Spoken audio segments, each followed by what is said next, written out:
महाराज जी जैसे यहाँ पे हमें कुछ बनना, ये ऐसा सोच रखना क्या गलत बात है? मतलब कि कुछ क्या बनना है? जैसे जीवन में अब नॉर्मल जैसे घर गृहस्थी के हिसाब कुछ क्यों बनना चाहो? सब कुछ क्यों नहीं बनो? कुछ ही क्यों बनो? छोटी कामना क्यों करो? अरे मांगना ही तो ऐसी चेक रखो जिसमें दोबारा चेक न रखनी पड़े, दोबारा मांगनी न पड़े। तो इसके लिए यह है कि प्रभु आपको जैसा मन हो ऐसा इधर चलाना, लेकिन मेरी मांग है कि आपका मैं हो जाऊं, आपके सिवा मेरा कोई नहीं, आप मेरे प्रिय बने, आप मेरे प्राण प्यारे बने, ये बात है। और यहां जैसा करवाना है तैसा आप करते रहना, पद देना, प्रतिष्ठा देना, जो करना हो, इस पर कोई महत्व नहीं है। इसके लिए हम पूरा प्रयत्न ना करें, समझ रहे ना? प्रयत्न है प्रभु की तरफ और वो हमको पहुंचा देंगे जहां जो करना है। निश्चित समझो, निश्चित समझो। अगर आपको प्रभु को कोई पद देना है ना, तो वही दिमाग चलने लगेगा, वैसे ही सब विवेक आने लगेगा, वैसे ही सामर्थ्य देने लगेंगे। पर आपका लक्ष्य है ना कि प्रभु आप मेरी विश्राम स्थली, आप मेरे प्राण प्यारे हैं। अब आप संसार में जो रोल चाहे, जैसा चाहे, तो चक्रवर्ती सम्राट है अम्बरीश जी, सम्राट बहुत से राजाओं के ऊपर होता है, लेकिन ऐसे महाभक्त हैं कि दुर्वासा जैसा फकीर भी उनके सामने लघु हो गए, झुकना पड़ा उसको। बात खास यहां है, यदि आप प्रभु को अपना मानोगे, अपना लक्ष्य प्रभु को रखो। हरिदास से बढ़कर कोई पद है? आप बताओ।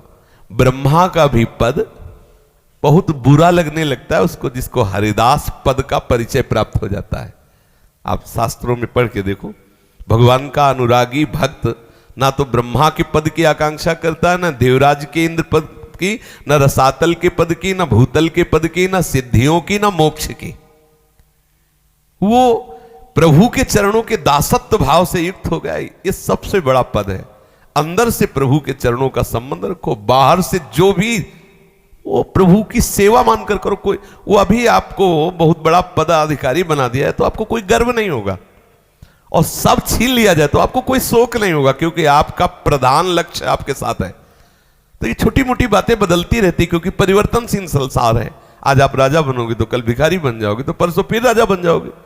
आज अभी दिन है तो अभी रात आने वाली, रात है तो धैर्य रखो, सुबह होने वाला है। ये एक परिवर्तन, इसको अपना लक्ष्य मत बनाओ। अगर इसको लक्ष्य बनाओगे तो हर्ष शोक दुख सुख लाभ हानि, जय पराजय, उन्नति अवनति, ये आपको भोगना पड़ेगा। और जो इन द्वंद्वों में फंस जाता है उसको क्या सुख होता है आप देख लीजिए। सब अशांत है। वो थोड़ी देर के लिए भले दिखाई दे कि बाबूजी कार से उतरे, लेकिन अपने लोग सबसे मिलते हैं। मान लो जिसे मिल तो सबके सामने तो आप दिखाई देंगे बहुत सुखी, लेकिन अंदर से इतना रजिस्टर दुख का भरा है। कोई पत्नी से परेशान, कोई शरीर, भोजन की सामग्री सुंदर से सुंदर है लेकिन भूख नहीं है। पैसे से भूख खरीदोगे? समझो, पैसा तुम्हारे पास बहुत बढ़िया है और काजू पिस्ता सब सामान, लेकिन लीवर काम निकल। डॉक्टर ने कहा जौ की रोटी खाना है, मूंग की दाल के पानी में खाना है। मरो, क्या करोगे? देखो वो तिजोरियों को और बैंक बैलेंस को खा नहीं सकते। बहुत एसी रूम है, बहुत ऊंचा गद्दा लगा हुआ है, सब परफ्यूम क्या कहते हैं सब लगा है, लेकिन नींद नहीं है। गोली पे गोली का डोज बढ़ाते चले जाए, नींद नहीं। क्या करोगे? वो सैया तुम्हें सुख दे पाएगी? बहुत सुंदर सब सामग्री है, लेकिन हर इंद्रिय आपको धोखा दे रही। क्या करो? बहुत इंद्रियां पुष्ट है, हर सामग्री है, लेकिन आपका मन अशांत है, क्लेशित है, डिप्रेशन में। क्या सब डिप्रेशन में है? आपको लगता हो बहुत मुस्कुराते हैं, तो आप उनको देखिए, चैन से सोने के लिए वो दवा खाते हैं, वो थोड़ा माइंड रिलैक्स करने के लिए शराब पीते हैं, गंदी बातें करते हैं। अरे सब हो गए, थोड़ी देर चलो क्लब में, चलो थोड़ा रिलैक्स, और वहां जाके वासना का भूत सवार। जानते ही नहीं कि रिलैक्स कहां हुआ जाता है, विश्राम कहां मिलता है। बिल्कुल सच्चे मान लो बच्चा, इधर का जो क्षेत्र है उसे प्रभु के हवाले कर दो कि जो भी आप सेवा दोगे प्राणपन से आपकी सेवा मान के करूंगा, लेकिन मेरी चाह के विषय आप होगे प्रभु आप। तो जब प्रभु के प्रति अपना लक्ष्य होता है ना, तो सच्ची मानिए समस्त वैभव उसके चरण चूमते हैं, क्योंकि लक्ष्मी जिनकी दासी है उन प्रभु को आपने अपना स्वामी मान लिया है। अब सब सिद्धियां, सब अनुकूल ग्रह हो जाएंगे आपके। और जब आप प्रभु के बोले शनि इनके खिलाफ है, शुक्र इनके खिलाफ है, क्यों खिलाफ? क्योंकि आप प्रभु के खिलाफ हो, इसलिए वो खिलाफ है। वो प्रभु के पार्षद हैं, और प्रभु के अनुकूल हो जाओ, चाहे जिस जगह बैठे हो वो आपका मंगल ही करेंगे, या मंगल कर ही नहीं सकते। चाहे जिस ग्रह पे बैठे हो, वो आपको ज्योतिषाचार्य बता रहा हो कि 7.5 ही लगाओ, हर काम आपका मंगलमय बनेगा, क्योंकि वो शनि भगवान का सेवक है और आप भगवान के अनुकूल हो गए, तो वो वहां से जितना भी कुछ भेजेगा वो सब बीच में कृपा के फिल्टर करके आपके पास मंगल भेजेगी। भक्त के आसपास भगवत कृपा का घेरा होता है, तो बाहर से जो भी प्रकोप आता है उसके पूर्व कर्मानुसार वो कृपा का घेरा उसे फिल्टर करके अनुकूल करके भेज देता है, क्योंकि मंगल भवन का वो दास, अब कोई उसका मंगल नहीं कर सकता। हमारी चाह प्रभु से मिलन की हो, और प्रभु यदि आप राजी हैं कि ये नौकरी करो, ये व्यापार करो, तो आपकी मान कर करूंगा, आपकी। अब आप देखिए श्री सदन कसाई जी क्या बेचते हैं? फूलमाला? नहीं, मांस बेचते हैं।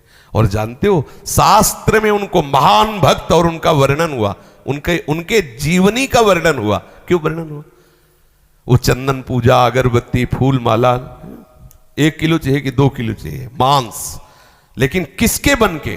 प्रभु के बन के। अपनी कुल परंपरा का व्यापार कर रहे हैं, लक्ष्य उनका प्रभु है, तो बड़े बड़े ज्ञानियों को भी उपदेश देने के सामर्थ्य उनमें। हमें इन चरित्रों को सुनकर समझना चाहिए। उनका लक्ष्य नहीं है संसार, लक्ष्य उनका परमात्मा है। अब सेवा है संसार की, हमारा क्या है? हमारा लक्ष्य है संसार। अगर हम ठाकुर सेवा भी करते हैं तो लक्ष्य है संसार। हे भगवान हमारी नौकरी लग जाए, हे भगवान हमें ये, हे भगवान ये, तो लक्ष्य है ना संसार। गलत बात। लक्ष्य हो प्रभु और सेवा का विषय हो संसार। मन वचन कर्म से सबको सुख पहुंचाने की चाह, और उसका फल मेरे स्वामी प्रसन्न हो।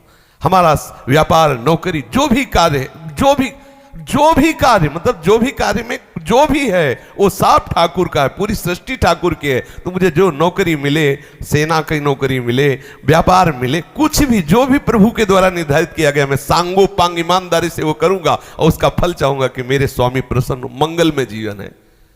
प्रभु के जो भरोसे है उसका जीवन दुख में नहीं हो सकता। पर होता क्या है, आज हम अगर प्रभु की भी सेवा करते हैं तो लक्ष्य हमारा संसार होता है।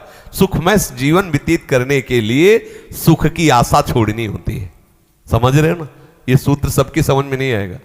सुखमय जीवन व्यतीत करने के लिए सुख की आशा छोड़नी होती है, और आशा प्रभु की करनी होती है। हो गया सुखमय जीवन।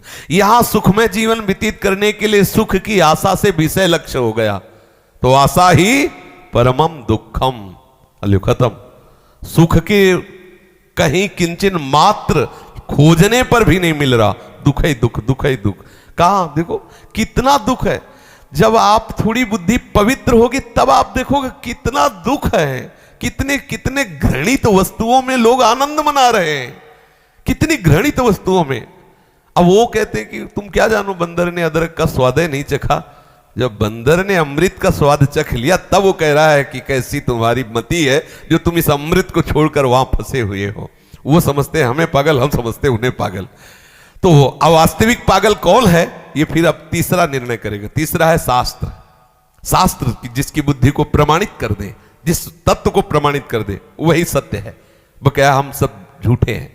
ये शास्त्र, भाई हम गलत है या सही, सिद्धांत ही तो बताएगा, कानून ही तो बताएगा। वहां सिद्धांत बताएगा कि तुम गलत हो कि सही। ऐसे ये शास्त्र जो है, ये सिद्धांत है, कानून है। हम कहां लगे ये हमें देखना होगा। अगर बच्चा ये लक्ष्य रखोगे कि संसार का जीवन सुख में व्यतीत हो, सम्मान में व्यतीत हो, कभी नहीं हो सकता। अगर तुम ये निश्चय रखोगे कि कुछ भी हो मुझे प्रभु चाहिए, तो लिखित है तुम्हारा जीवन सुख में व्यतीत होगा, शांति में व्यतीत होगा, आनंद में व्यतीत होगा। परिस्थिति कुछ भी हो, आनंद की कमी नहीं होगी। और अगर प्रभु से विमुख हो तो परिस्थिति कुछ भी हो, दुख की कमी नहीं रहेगी, अशांति की कमी नहीं रहेगी। स्वप्न में भी तेरे को विश्राम नहीं मिल सकता। गोस्वामी जी कह रहे हैं, तब लग कुशल न जीव कहूं, सपने हो मन विश्राम, जब लग भजत न राम को सुख धाम। बिल्कुल सच्ची बात मान लेना। चाहे जितनी परिस्थिति बिगड़ी हो शरीर की, व्यवहार की, लोक की, लेकिन जब सामने मंद मंद मुस्कुराते हुए ठाकुर के चरणों का आश्रय, प्रियाजू के चरणों का आश्रय, तो हृदय में वो उत्साह, वो आनंद होता है। फिर एक मस्ती आती है, प्यार में एक अलबेली मस्ती होती है। उसमें फिर ये सिर्फ शिकवा शिकायत सब बह जाते हैं। हर समय वो आनंद मगन रहता है। समझ पाओ बच्चा तो समझ लो, है जी।